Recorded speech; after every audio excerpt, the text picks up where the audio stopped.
Thank you, Chairman Latta and Ranking Member Castor, for holding this hearing today, and I also want to thank our witnesses for testifying before the subcommittee.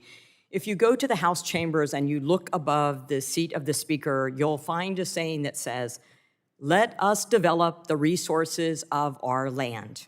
And that's exactly what Iowa has done.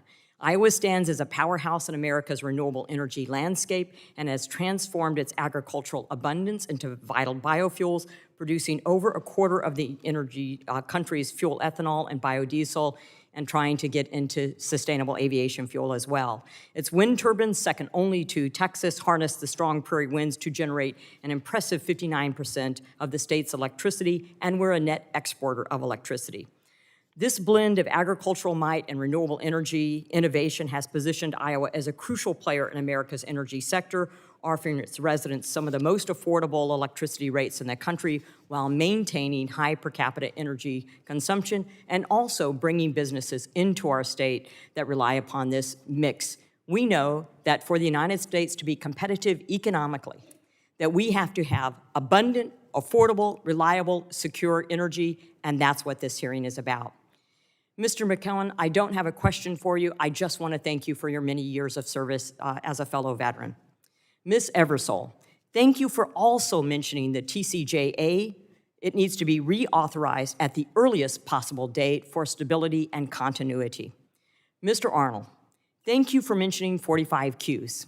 And also, Mr. O'Connor and Mr. Arnold, thank you for mentioning Canadian oil. As I recall, it was President Biden in an executive order who canceled the Keystone Pipeline, which led to the loss, if I remember correctly, about 11,000 American jobs, most of those union jobs. Mr. McGowan, I'd like to ask you about the importance of any of the above energy mix, and we have most of them in the state of Iowa. And that includes a diverse mix of generation sources. We know that wind and solar have become significant parts of the electricity mix, but they don't have a dispatchable continual base load, and storage will help with that. Can you explain why it's important to our economic and national security? And I say that not as just a quip. It is tremendously important to national security to have a diverse energy supply from all generation sources, and that is both abundant and affordable. Absolutely. Thank you so much for that question.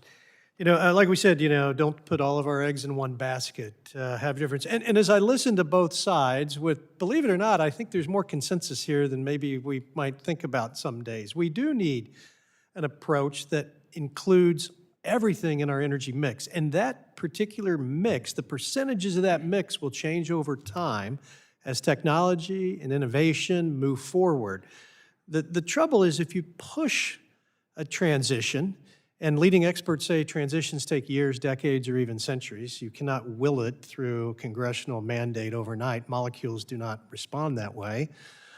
We have to be careful about how we change this mix, and we have to understand that reality of today is that fossil fuels are powering the future. And if we want to reduce our carbon footprint, we should start by talking to the Chinese and the Indians. And so with that, the SAF, the ethanol, the CCS projects that you have going on in your state are fundamentally crucial for this country. And I think your state is a model of how to do things. Well, as chair of the Conservative Climate Caucus, I believe that we can leave a cleaner, healthier planet to our children and grandchildren and compete economically around the globe. We should focus on reducing emissions and solutions rather than trying to support and subsidize certain industries. And you brought up a crucial point about carbon-based fuels. I, too, have a lot of questions, which I'll submit from the record. But Ms. Eversole, expanding American energy production is crucial for keeping energy prices affordable. One of the things that's not been mentioned in this industry is the fracking revolution led to saving, according to NBER, 11,000 American lives since 2005, lowering emissions in the United States greater than any other country while increasing energy generation by 48%. That's quite a stellar record. So we know that it helps national security, our energy security, it helps energy poverty, and it drives economic growth.